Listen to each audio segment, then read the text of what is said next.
Samooskrba je v tem času in v dani situaciji ključnega pomena. Kmetijska politika v strategiji razvoja do leta 2020 postavlja samooskrbo s hrano v Sloveniji na sam vrh pomembnosti oziroma je ta prioritetnega značaja. Kljub temu pa je samooskrba zelenjavo in sadjem precej osiromašena. Nizka pa je tudi pri svinjskem mesu in krompirju. V določenih predelih Slovenije se trudijo ohraniti čim višjo stopnjo le-te. Tako je recimo v Pomurju, kjer ljudje radi vedno kaj dajo na krožnik. Pojedo tisto, kar sami pridelajo. Tako, drži, res je v našem okolju, v Pomurju je res še kar veliko kmetij, vedno več je tudi pridelave, predelave hrane, kar podpiram.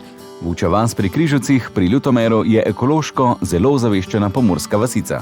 Smo ena, mislim, da celo največja vas po procentih, v bistvu imamo največ ekoloških površin v naši vasi. Gospodar kmetije Paul Dauf se zaveda pomembnosti vse bolj potrebne samooskrbe in ekološkega delovanja. Zato se aktivno izobražuje na področju ekokmetovanja in sonaravnega bivanja. Konkurenca je tudi kar veliko, tu je veliko samooskrbe, kako ste sama povedala.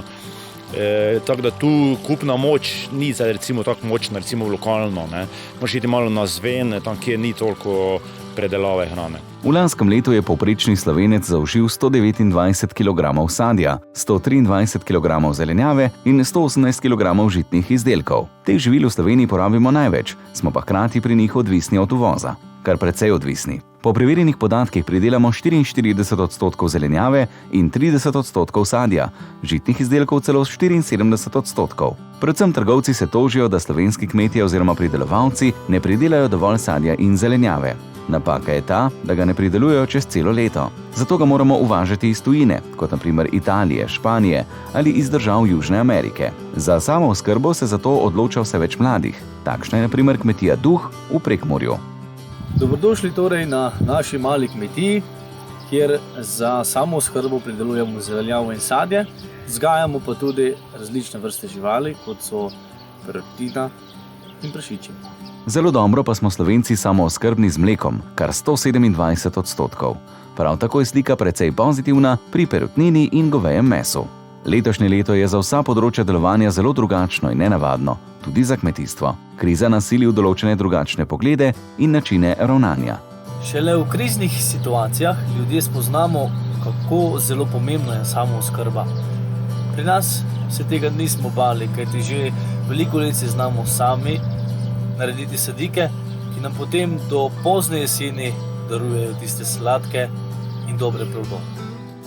Kaj pa je pravzaprav ekološko kmetovanje, ki smo ga že omenjali? Nekateri ga označujejo kot nadstandardni način pridelave hrane in obdelave zemlje. Zahteva veliko energije, pripravljenosti, sprememb in velik vložek, ko govorimo o financah. Tu ne uporabljamo mineralnih gnojil, pesticidov. Vsekakor je to dobro za nas in za naravo.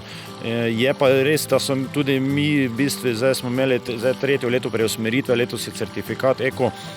In je res potrebno eno znanje, katerega moraš usvojiti, tudi kdajkoli ti kaj spodleti, v bistvu, ko ti ne zraste tako, kot bi želel, ampak to je treba se ogromno izobraževati dodatno in iti naprej. Tudi druga mehanizacija je potrebno bilo investirati. Je kar drugi pojem, ampak še enkrat rečem, to je to v bistvu, kar bi moralo biti.